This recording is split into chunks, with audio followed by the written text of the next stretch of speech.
Welcome back to Rebound with Resilience, a podcast dedicated to raise your resilience, mindset, and mental wellness. On this episode, I have a friend. She is one of the most, if not the most expressive, encouraging, and empowered human being I know. Ambra Liew. Oh, thank you. What a beautiful introduction. Welcome to the show. That was a nice alliteration there, right? Yeah, that was. No, I mean it though. It so does sweet. describe you. Oh. I hope you are ready. You're already making me cry like in the first 3 seconds. Nice. That's a very good segue into my introduction of you because I want to share a story of the first time. It's the second time we're meeting, but I think we have a lot of mutual friends because we're both like in a coaching training field. In the industry, yes. Everyone just knows everyone. Everyone just comments on each other's Instagram posts. Yes. I'm meeting so many new coaches. Yes. But I do want to give Ambra an introduction. She has a background in psychology and she's been coaching ever since. Now she's a full-time coach, and her bio says that she helps millennial women learn to love themselves and find the confidence to manifest their dream careers. Yes, that's right. In a nutshell. Like I tried to be so succinct in my profile. Right. It's not just women, right? It's also men as well. Yeah, so I mean, definitely I do help men. In fact, I think when I told them the first time we met, people are very surprised that 50% of my clientele are actually women and 50% are men. Okay. So men reach out a lot actually for support and help. Yeah. Just for marketing purposes, I say that I specialize in helping women, which I do. But men are welcome to work with me. Yeah. Sure. Yeah. We're looking forward to explore the topic today on self-love, relationships and empowerment. We have not actually talked about self-love on this podcast yet. So I'm very looking forward. It's so strongly linked to resilience. It's so strongly linked to just being okay with yourself, mental wellness as well. And I really love this topic. So I am looking forward to talking to it. I'm sure it'll help a lot of people. Yep, let's go. One memory of you before we start. I think this will give the audience a good sensing of who you are. I can just imagine Kinex, right? Kinex, Starbucks. Yes. So we're sitting here, I was sitting here. Yeah. Ambra was sitting like opposite me. So we're talking about self-love. I believe we're talking about how we should be uninhibited, expressive. Okay. And then all of a sudden, right, Ambra just shouts. Like there's this guy, there's this guy basically just minding his own business on a bicycle. Was it bicycle? Yeah, he was just riding past. And then Ambra just turns and shouts, "I love you," in the most expressive, unbridled, uninhibited way. And I was like, wow. I was like, for a moment, even for me, I was like, oh man, Ambra, what are you doing? But the guy didn't hear it for some reason. I think he was just minding his own business. Yeah. But to give some context, I think it is an expression of self-love because it's like you're so uninhibited. You're not fearful what the people. Of course, don't go around shouting "I love you" to other people. But we were just having that conversation. I don't know how that happened as well. I think we're just expressing how we should be less inhibited in our expression. Yes, in our expression and then I was just like, you can literally just tell someone that you love them. Correct. Then I said I do that all the time as well. And then I think the reason why people don't do that is because they find it very hard to express themselves. Yes, they find it hard to express themselves. People are afraid to be the first one in relationships to be vulnerable, to expose how they feel, because this already leads to so many things. Yeah. People are afraid to ultimately be rejected. And the product of that is just that feeling of not being wanted and being unloved. So, people are so afraid of that. Yeah. I mean, there are so many aspects to it, right? I think we're going to go into it really. We've been a little bit long in the introduction today, but it's good. It's fun. It gives a good prelude, right? But today we're going to talk about self-love. I think we're going to talk about Ambra's journey. Of course, before she became a coach, like why she's so passionate about this, a little bit of her origin story. And then we're going to talk about what aspects of self-love is, what are some barriers to it, what are some signs that you might not be loving yourself enough, and what are some principles and practices that you can take maybe to just be a bit kinder to yourself. And then after that, we'll end off by talking about empowering yourself for your own dreams and whatever you're passionate about. So yes, let's begin. I'm gonna interrogate you about your origin story, Ambra. Okay. Yeah. Yeah. So just share with us like authentically, like how was it like growing up, and when did the comparison start, and the impact it had on you. Yeah, so I think like I was very confident as a kid. I received a lot of love like from my parents, so I didn't really feel that I was inferior or anything to others. Social comparison started for me when like puberty hit lah, you know, when I started to be very aware of how I looked and all of that. Sure. So that was like the start of it all, you know, just feeling like, wow, you know, I don't look as good as other people. And back in the day, I was like really, like, I wish you could show pictures, but like back in the day. We will edit in pictures. Oh yeah, okay, Yeah, we it's a can video show the podcast, you know. pictures, okay, like, freaking, like, you see, it's like, woo, like, I had this very... Before that, you were very, sorry to cut you, but before that, you were very unbridled, right? Like you were saying, you're very expressive as a kid. You sing, you dance. Seriously, man. Yeah, I mean imagine now. It's back now. Imagine when you was a kid. But imagine that kids are very uninhibited. That's what I learned from them. Right? They're not like programmed into judgment yet. So like it's very. Yeah. But okay. So I think for me, like growing up, like I wasn't like growing up even in my teens. I wasn't shy. You know. Yep. I think the main thing was that at the end of the day, I didn't love and accept my body and how I looked. I was constantly comparing myself to like other women. So those were like, to me, I mean now in hindsight, I think like those were quite superficial problems, but it was just a symptom of not loving myself, which then, you know, rippled down, right? So because I didn't love myself, I wasn't at peace with who I was. I didn't think I was very intelligent, all of these, you know, all these stories that I was telling myself. Then, you know, I felt like I always needed love from other people, right? I needed, like, if teachers didn't praise me, or if I didn't get validation, or if I didn't have, you know, big groups of friends, and if I wasn't constantly in a relationship, I felt like super unworthy. I felt unloved, right? Okay. So, yeah, that was really a big one. And what was the impact on you? Like, if I could ask, like, how did it feel like when you mentioned that you need love from other people? Because we all need love, right? Love, it's universal. But when does it get to a stage where it becomes intoxicating or becomes like you crave it? Exactly, you're a slave, right? So it's like you will do, like, in a way, right? I was changing the way I looked. I wasn't happy because I wanted validation forever. So it's almost like you're an addict to that. Okay. Like you cannot survive on your own. Sure. You believe that on your own you will break completely apart and you won't be able to pick yourself up. So you're like almost a host, not a host, a host, like a leech. Yeah, I get you. That's a good analogy. Yeah. That's a good analogy. I think growing up I was very independent, and because I received so much love from my family, I didn't feel that void. But I do understand that, especially with people that come from dysfunctional families, they may not receive that much at home. They seek it outside. And at a young age, that may not be... of course, everyone has to learn the hard way sometimes, but it becomes like you said, like, and you're addicted to it, you need it to survive. And without it, it becomes like very challenging, even go into psychological issues as well. Yeah, for sure. And I think how I knew is that, you know, at the end of the day, I would feel empty inside. Like I would come back and receive all this love, but then I would think like, what if this all disappears? Then I'm alone. You know, I'm empty. Like, okay. So sad when I think about that. It is very sad, but it's also a common issue because I mean, like I said, I'm looking forward to speaking to you today because I haven't really explored this in depth, and I have a feeling that I don't have a feeling. I know that a lot of my listeners and the students that I talk to, youth, this is one of the major things or barriers to resilience.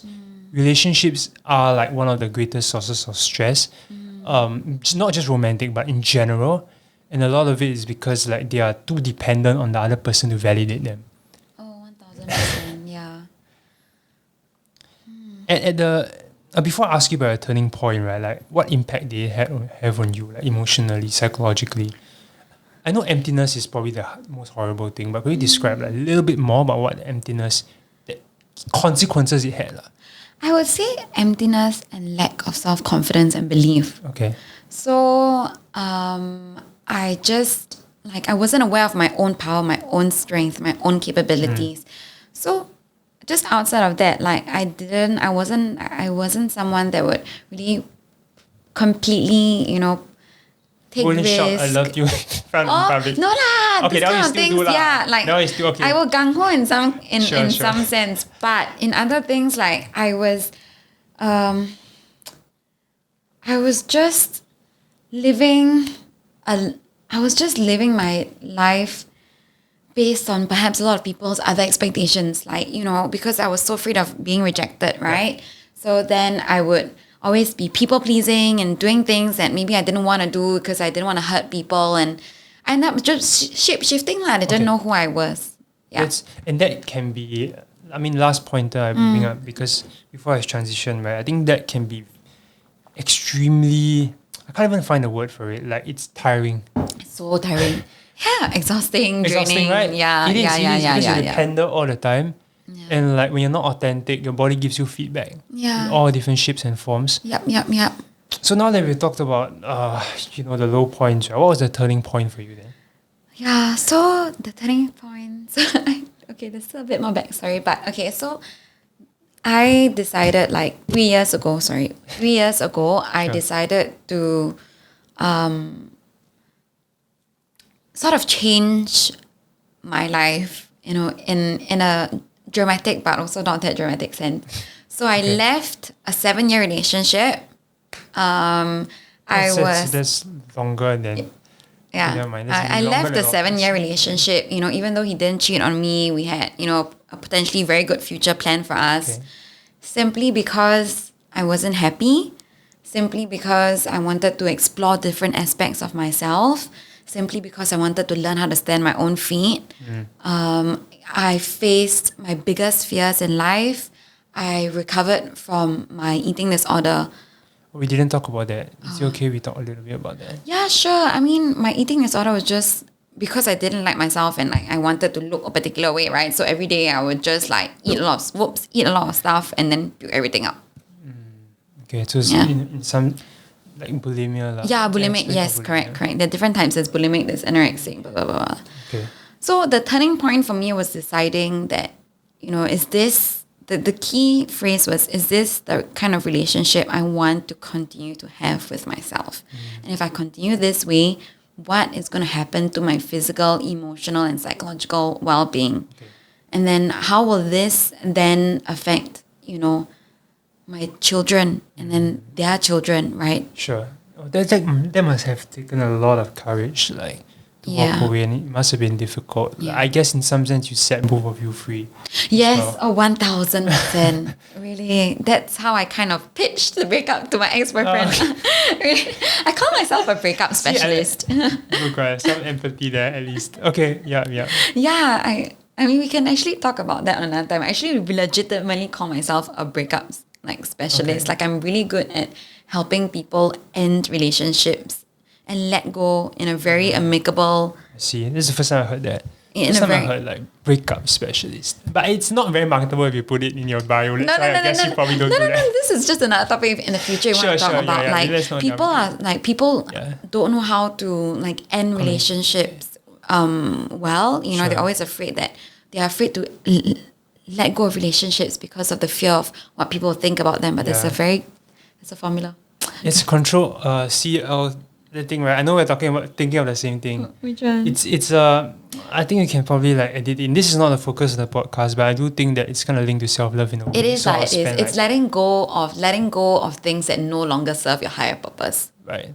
A lot of people are fear. This is social exchange theory, a branch of that. I think one researcher talked about it. Some people are not entirely happy in relationships, but the alternative is worse. Yeah. So they are in stable but unhappy relationships. Yes. Yeah. Correct. So I think a lot of them, like you said, find it difficult because the alternative to them is who else is gonna accept me? Exactly. What am I gonna do? And exactly. And they can't see themselves on their own. 1000%. And this is because you'd rather stay in a comfortable destructive, whatever, unhappy relationship, then be alone because you think that being alone is like the worst case scenario. Right. And I'm here to tell and help my clients see that, like, you know, this image, this fear that you have is just something that you're believing in your mind. Like, it's not true at all, right? You, like, being alone and learning how to be alone right now, it's just one of the best, like,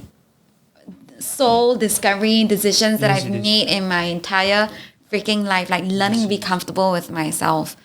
Yeah. Interesting. It feels like I'm almost at the opposite spectrum. I'm so used to being alone. That being with someone else, it's scary. Yes. It's very odd. Like, you know what I mean? Yeah, yes. Because like having to integrate someone else in your life, having to text good morning, good night, it's like, to me, it's like a chore. I know it sounds bad for me to say this, right? I'll probably be a horrible boyfriend, but you know what I mean? I understand. So there's obviously, we are, are we going off a tangent? No, it's fine. Can. Okay. Yeah, I mean, at the end of the day, then that's also, you know, encompassing of self-love, learning how to be flexible and malleable with your life plan. In a way, right, it actually ties in with your sense of resilience, I feel. Yeah, for sure. Yeah. We'll talk about that in a bit. I was going to ask you about that because when you mention relationships, right, between a want and a need, sometimes the lines are blurred.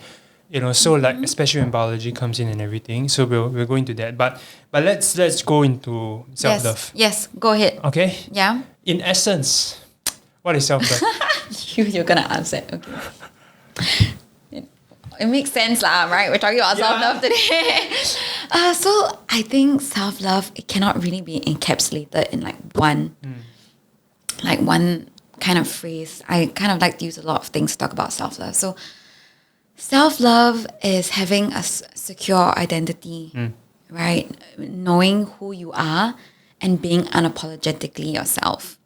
Self-love is about, you know, seeking discomfort, like being open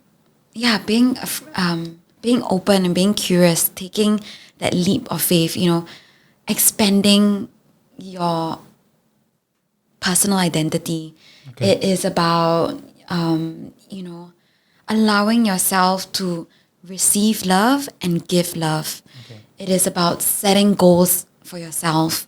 It is, you know, about knowing your own worth. And it's about tapping into, it's about really deep diving and looking at all of your flaws, that shadows, all of that, and being at peace with yourself. Okay. So it's a very, very big topic. And so that's why there's so many areas that we can really dive. For sure. If I could summarize like my own personal definition, I think it might encompass yours as well. Yeah. I think I wrote it on my Instagram that self-love to me in essence is striving for all you want and all you can be while at the same time having full gratitude for where you are. Oh, 1000%. But it's, in some sense, everything you mentioned is either about striving to be the best you can be or at the same time being comfortable with who you are.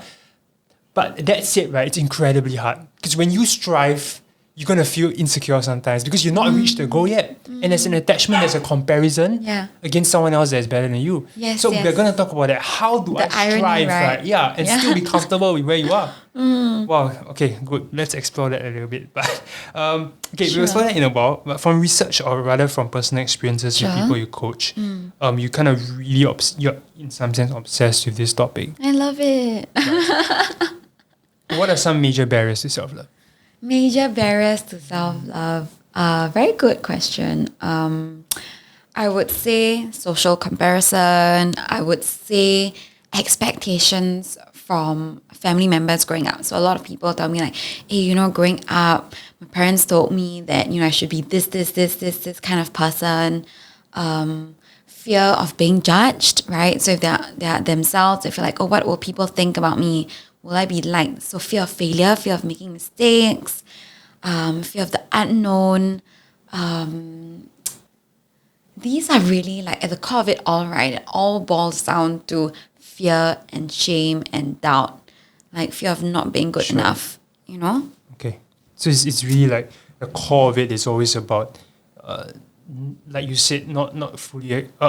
First of all, being fearful of societal expectations and what other people have of them, and being like kind of pandering and swaying around. I would want to read a little bit because we did ask the question on Instagram, so I'm going to just share some responses. Okay. And I guess you also have some responses as well. But I guess I will share a little bit. I mean, I don't think I'll put it in because I didn't get their permission to, but I'll just read it out without the names. Yeah, just read. Okay, so let's just read out some responses. I think first of all, I asked people to rate their level of self-love, and it seems like 22 people answered, and it was like less than half, like the average. Yeah, so you can see generally people don't have a good self-identity. Okay, let's just read out some of these things. Some things you mentioned: self-doubt, thinking you'll never be enough, like fear of rejection and judgment, that's there. Yeah. Self-limiting beliefs. And I think one thing here is interesting, is that I usually blame myself quite hard when I make a mistake. Yeah. High I feel like expectations. I do that all the time. High expectations posed upon ourselves. For sure, 1000%. Empathize with that. Yeah. The last thing, feeling like I'm not working enough to deserve a break. So again, we brought it down, right? It's really feeling undeserving of feeling like I'm not enough. Yeah, correct. It all boils down to that feeling like who you are is not enough. Right? And I think that, before we want to strive and go out to achieve all of this, we need to form the inner acceptance, because until we associate our worth, our value to any other external things, like it's always going to be a war that we have in ourselves, right? A war is a good way to describe it. Yeah, just all that noise. The inner chatter and that noise. Yeah. Okay. What are some signs, subtle or otherwise, that could reflect like a lack of self-love? Subtle. Because I think we talked about those that are obvious people share, right? But what are some subtle things that people may not even be aware of? Self-sabotaging is a very subtle one. Like, people don't even realize that. Like, self-sabotage is when you believe that you don't deserve, that you're not worthy of your goals. So a lot of my clients do that. So when they're like very, very close to, for example, attracting their dream partner and having a great relationship, they will purposely mess it up. They might cheat.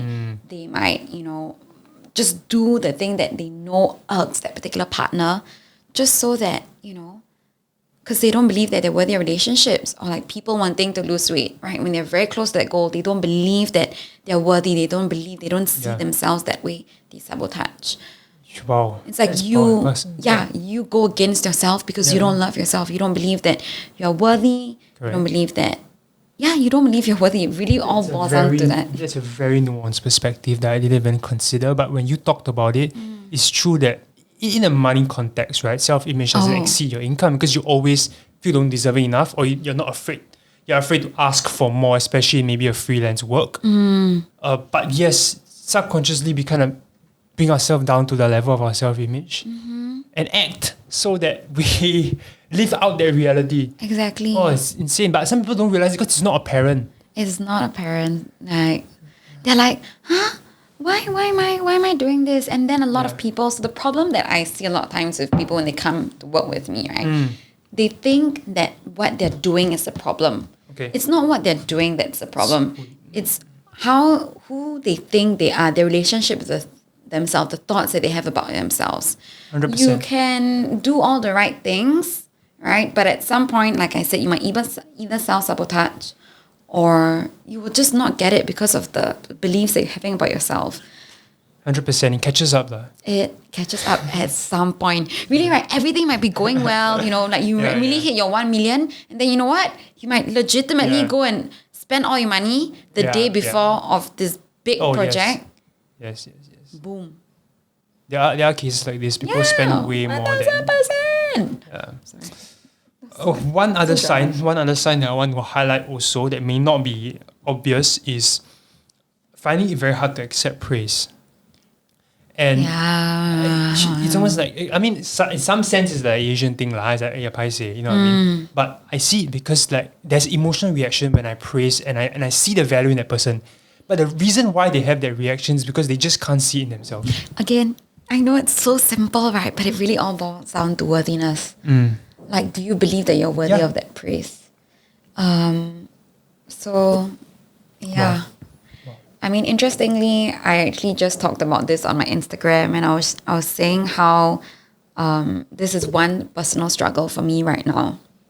That, you know, when somebody gives me something, like, man, like, you know, like a guy or whatever, Sure. I will, or like, okay, in general, Sure, you must have been flooded with a lot of gifts here and there.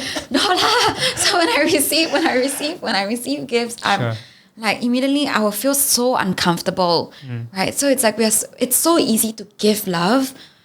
Like, it's easier to give love, but when to receive love, to know that we are loved, if you don't feel that we are worthy of love, it's going to be so uncomfortable. Sure. So, yeah. And it's you're disrupting the natural flow of things, because like we look at universe, you look at our cells, our systems, everything's an open system. It's flowing in and out, like it's taking in and giving out. Yeah. But so the moment you stop that natural flow and you don't take in, you're just giving, eventually it will catch up with you lah. Yeah, it will. And so the art, that's why I said that, and self-love is also the art of giving and receiving For sure, love. 100%. Like I would say, in fact, right, one thing I learned as well personally is that to become an effective giver, you must be open to receiving. Yeah. So I hope the audience can take back this perspective, because it's not really talked about and it's very nuanced. But if they can really accept and certain things praise or even genuine compliments about them, they begin to see that they're more worthy of it. Yes, 1000%. I think just to add on to that, it doesn't mean that. So for me, what happens is when somebody does something, right, I'll feel this immediate need to be like, oh, do you want me to Do something like, back. yeah, Okay. like, right? And so then I think it's fine to do that, but are you doing it out of fear of inadequacy? Right? So then you have this desire to give something back because you feel that that was not deserved, or are you doing it from a place of love and you're like, oh, you know what? Thank you so much for loving me. I love myself. I want to give this back. But I would say, right, if giving back comes naturally to you, one thing that you really need to do at that point in time is just allow yourself to build your capacity to fill your self-love cup. Okay. We are so used as a society to giving back. Allow yourself to have. This is something that I'm really been working on with clients. Like, allow yourself to be fueled with love. Sure. Okay, that's Goes against the normal grain. Like, always, when somebody gives something, give. Allow yourself to have. okay. Love that. Last thing that I'll talk about is I think I read this on your post. I mean, like I told you personally, I was reading through a lot of your personal reflections. You write very well. It's very rich in meaning. Wow. See, I just gave you. I know, you see. I saw it as well. I saw it. You see? Interesting. See, it's real life demonstration. It really happens. I swear. There are different layers to everything. Okay, I'm not perfect. It's a journey. Self-love is a journey. Okay, not a destination. See, right? Yeah, my but gosh. I do mean it, because like Thank you. It explores a lot of facets of self-love, and it gave me a lot of material to talk to you about today. So I think one thing you shared was that we tend to say yes to oblige people a lot. Talk about that and how that sabotages self-love succinctly, because we gotta move on. We gotta move on. Okay, no. I want to explore other things with you. Oh, you that's want why. to? Okay. Yeah. Because then you shapeshift and you're not being true to who you are. You are living your life based on the expectations of others. Okay, wow, that's good. Short and sweet. So don't do that. Don't do that. Be okay to say no. Be okay to say no sometimes. I think that's also a way to build your own worthiness and appreciation for yourself. Something I found it really hard to do initially. So now we move to solutions. I think I've been waiting for this. How can one begin to love themselves more? Great. I love that question. So I actually just also talked about this on my Instagram, and this is a great activity I encourage all my clients to do. And it's to write down 50 reasons why you love yourself. Yeah, I wrote it here. Yeah. Okay, yes. Really did his work, yeah. Like, that goes beyond personal achievements. Okay. Like, you can talk about that, but that goes beyond that. Okay. Like, literally loving things by yourself just because, like, I love my smile. I love that, I make people feel comfortable around me. I love the way that I love how grateful I am for everything in life. Fall in love with your psychological, emotional, like physical attributes, all of these things that make you who you are. Yeah. And I think once you learn how to have a greater appreciation for yourself and you learn how unique and amazing you are, right? That's when you start realizing that you are amazing. Yeah. Okay. I want to share a story. Love stories. I think I sent it to you. I'm not sure whether you watched it. But it's okay. Eric Feng's episode. Oh my Never gosh. right. I know. Sorry. It's okay. My worth is not validated or whether Ambra watches my videos. Yeah, true. But no, in that snippet, I think he talked about a very paradigm shifting story that caught when you mentioned this. Like I immediately thought of that because for him, when he first now he's a global. I mean, for some context, Eric Feng is a global speaker. Oh, the social media strategy Yes, is that one, right? yeah, he has spoken over 35 countries. And the audience as large as 10,000. But he didn't start out that way, right? He started out really talking to 7 people. 3 of them were his friends, 2 or 3 of them were aunties. They didn't care about him. Love it. You do, Eric. Go, Eric. Talk to the aunties. Talk to your friends. Yeah, see, I couldn't even complete my story without ever shouting at Eric. Okay, but yes, hopefully he listens to this. But yes.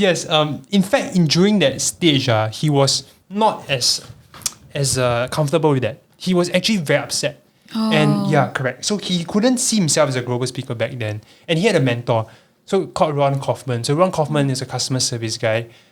He's a global speaker as well. So he just mentioned that for some reason, there was no breakthrough for him.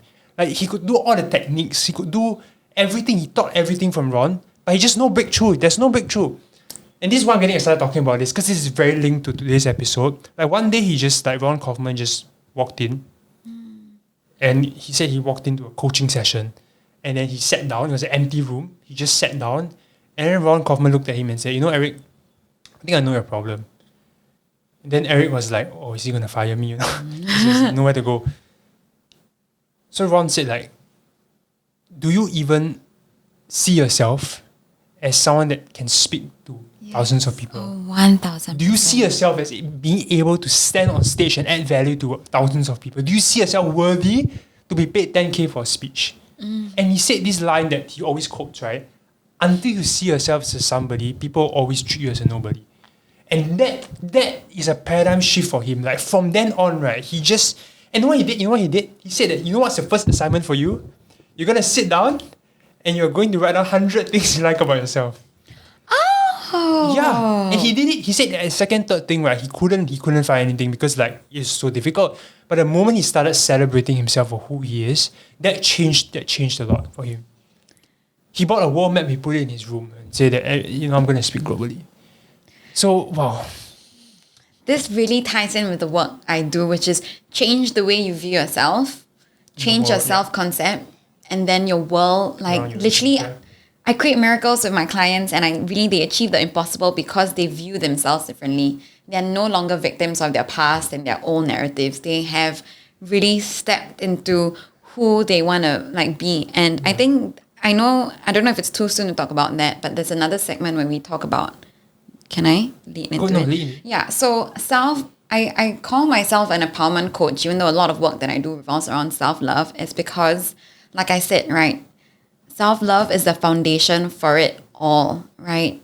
Until you have a greater relationship with yourself, a more loving, compassionate relationship, you are not going to be able to achieve all of those big goals. Love it. Yeah. That's a very good segue into the next segment. Yeah. Because you might say it's a miracle, but actually they created their own miracle. Oh, yeah, of course lah. You create, Yeah, because your inner world, outer world is a reflection of your inner world. Yeah, right? yes. Preach. Okay. So talk about empowerment. Let's talk about empowerment now.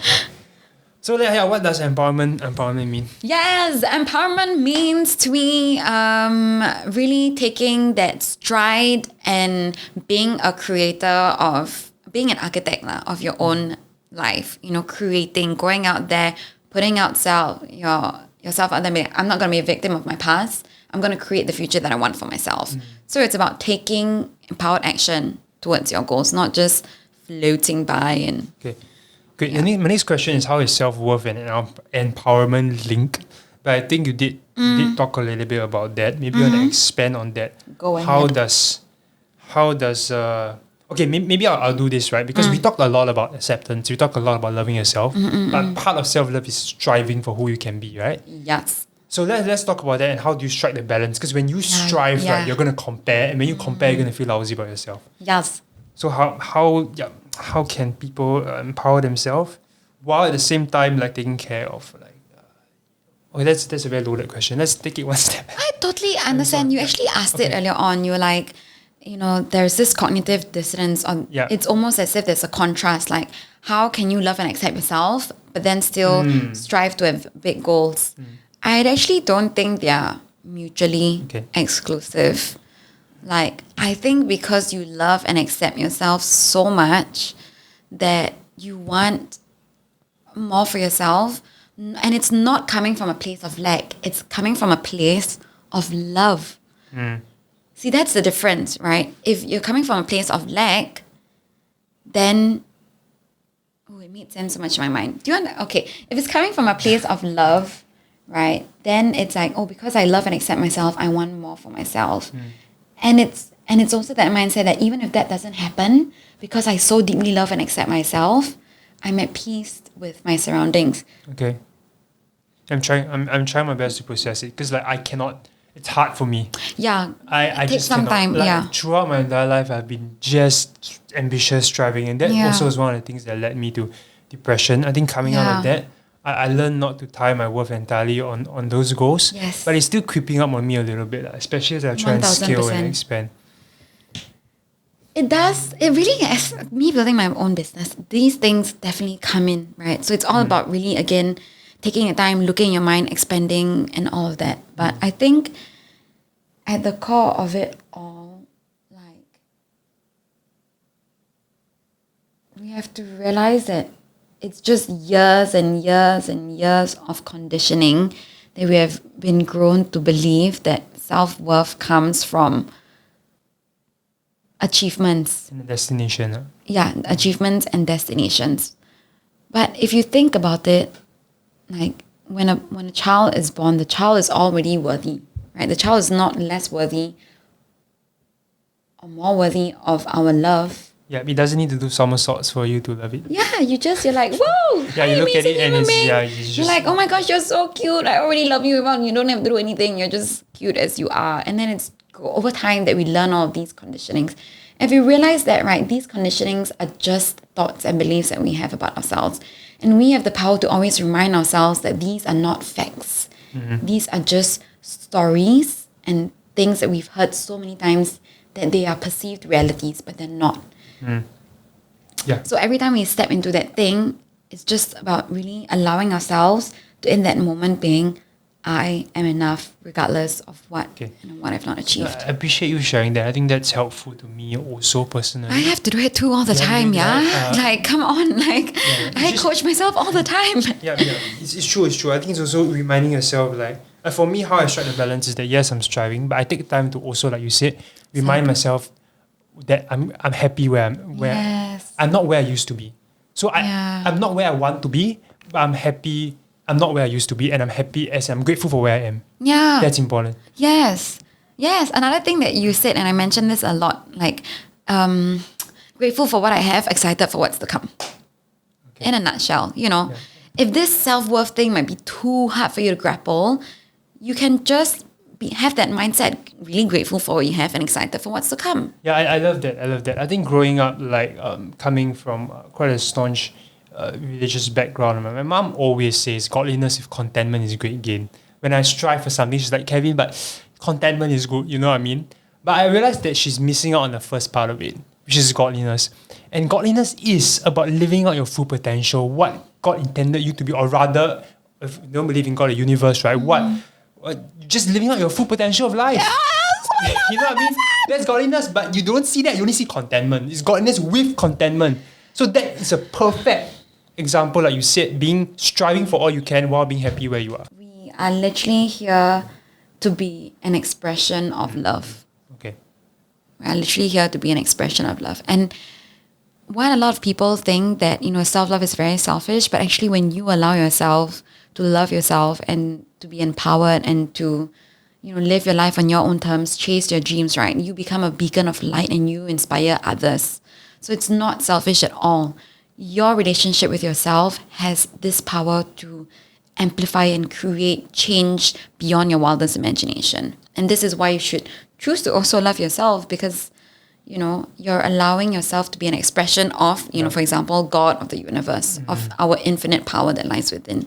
Yeah, I think that's a very good explanation. I hope audience get a rough understanding of it. It's a bit spiritual. It is. In fact, I wanted to read out Marianne Williamson's poem, like in the corner there. Our deepest fear is not that we are inadequate. Our deepest fear is that we are powerful beyond measure. Yes. It is our light, not our darkness, that most frightens us. We ask ourselves, who am I to be brilliant, gorgeous, talented, fabulous? Actually, who are you not to be? You are a child of God. Your playing small doesn't serve the world. There's nothing enlightened about stringing so that other people won't feel insecure about you. 1000%. We are all meant to shine as children do and born to make manifest the glory of God that's within us. And an expression of love, like you said, is not just in some of us, it's in everyone. Yes. And as we let our own light shine, we unconsciously give other people the permission to do the same. So. Yes, this is one of my favorite quotes ever. Okay. Oh my goodness, yes. Yeah, so it is a poem, it's quite a famous one, but it's very powerful because it's very true that sometimes our success scares us more and what we're capable of scares us more. Yeah, yes, really, really. I think this is such a beautiful way to end anything, right? Yeah, it is lah. It is, but then I feel like I need to ask. Oh, you want to ask one last question? Yeah. Can. Last thing. Okay, so how do we empower? You talk about empowerment, right? Setting goals for others. Okay, let's. So someone listens to this, right? How can they step out of their comfort zone? Set goals for themselves. How can they step out of their comfort zone? I feel like I feel that if people are happy where they are, we should just leave them as it is, lah. Because if they're really happy where they are, then we shouldn't force them to like strive for all they can be. But I would say, I would argue that fulfillment comes from striving and comes from expressing that full capability of yourself. A self-actualization, we call it. So you can argue that is one form of happiness. But then there are people that are really, really fully happy with it. Honestly, I used to my mindset is also shifting. Like I have this friend of mine that she doesn't have like big extreme goals like myself of like really fulfilling my purpose, adding back to the community. Like for her, it's really about slowly progressing in the corporate ladder, getting married, having kids, traveling, that whole thing. To me, when I first heard of something like that, I was like, "You freaking kidding me?" Because in my match, she's playing small, right? Yeah, it's playing small. But I think you get to decide your own definition of what happiness looks like, and don't let anybody tell you otherwise. That goal or that vision that you have is not sufficient enough. If you feel like there's a calling to do more, right, then it's time for you to explore that. But you get to decide what does happiness look for you. And again, that's self-love, right? Being secure of your identity and being at peace with your goals. Okay. Did I answer the question? I didn't really give them the tip, right? What tip do they need? Okay, because I digressed. But now we go back to that. Okay, then we go back to the question. Because it's stepping out of comfort, right, versus like staying comfortable. I'll share my own opinions as well as an ending, but I want to hear from you, right? Like, how do people step out of comfort? How would we encourage? Because we always say step out of their comfort zone, right? Just one tip for people to just get out of their comfort zone and just like yourself, become empowered. One thing to step out of the comfort zone. Or principle, or just any message that you have for them. Oh, literally, I would say like if you are somebody that always has routines, a really good way to lean a little bit into fear is to start to like break that little like routine. It can literally be like, if you're a person that always has coffee at 9 a.m., right? Like one way to step out of your comfort zone and break out of that could be have your coffee at 10 a.m. Like you don't need to like do things that are like life-changing. All of this will already help you break your self-concept that, oh my gosh, you're not the person that always needs to have coffee at 9 a.m. That's the thing, right? The small things that build up. Yeah, and it helps you realize that like your personality is malleable, and just because you've been this person for like the last 20 years, it doesn't mean that you will always be that person. It can start from a very small shift like that, and that will give you confidence that, hey, I can lean into like fear and discomfort. Love it. So simple. And become the person that you are, like the poem says, meant to be. Yes. Let me attempt to summarize this, and then you just add on to what I... Summarize our whole conversation. Yeah. Ooh. Well, good luck to you, Kevin. So I think for listeners today, I think I just, because we talk about so many things, I feel the need to just help them out a little bit. Sure, but, yes. but Crystallize. because this is such a big topic, and like if you're struggling with like loving yourself and having so many inner chatter, I think it's really start with writing down 50 things or even 100 things that you appreciate about yourself. Both your personality, both just you as a human being, can just be your smile, right? But when you do that, like you kind of create an awareness shift in you that, hey, you know what, like I'm actually worthy of love, and I'm worthy as it is, and that will actually transition into a lot of your habits and a lot of ways that you, like we discussed, right, the way you receive things. You stop self-sabotaging yourself. You stop doing things that reduce your capacity to love yourself, and you start also by nature stepping beyond, because now you really feel yourself, right? And you're overflowing. To me, it's like this: you're overflowing with abundance that you have to give, you have to expand. 1000%. And then you're going to empower yourself by really stepping out of your comfort zone, changing your routines. If there's anything you want to pursue, anybody you want to talk to, or my favorite song, Coldplay says, if you love someone, let them know. It's Everglow. My favorite song. It's from the Colourful album. Yeah. The Birds. Yes. Okay, with the birds. The song Birds with the birds. Oh my gosh. Yeah, it's true. Coldplay is my favorite artist. But I'm sure you went. Yeah, I went to concert. It's amazing. But yes, Everglow, maybe go and check it out. But I think really that's about it. Step out. And then also the last thing is that while striving, right, find time to be grateful for where you are. Like just know that it's okay to sometimes retreat into comfort, take a break, go for a run, I don't know, just like go for a spa, whatever. Yeah. Take a break, and then that's about it, I guess. Oh my god, you summed it up so brilliantly. Just took a freaking break on Tuesday because I wasn't feeling well, and I was like, my body needs rest. I'm not doing anything, so I literally stayed in bed, and I was like, it's fine to be unproductive. I'm still worthy. Okay. Great. So I think we come to it's the a end. wrap. Where can we find you? Oh, you can find me on Instagram at AMBRALIEW. Nice. Yes. I'll link them up as well. Yeah, definitely follow Ambra because like she writes a lot of like value adding stuff. She posts a lot of pictures of herself as well. But there are also quotes lah. There are quotes and generally her stories are also very value adding. Yeah. So do follow her. Of course, subscribe to our podcast. If you're here for Ambra, which I think most of you are, do consider subscribing to our podcast. And then share this episode if it adds value to you. And we'd love to hear your thoughts and feedback. Okay, with that, stay resilient, stay self-loving, and stay empowered. Okay, bye-bye.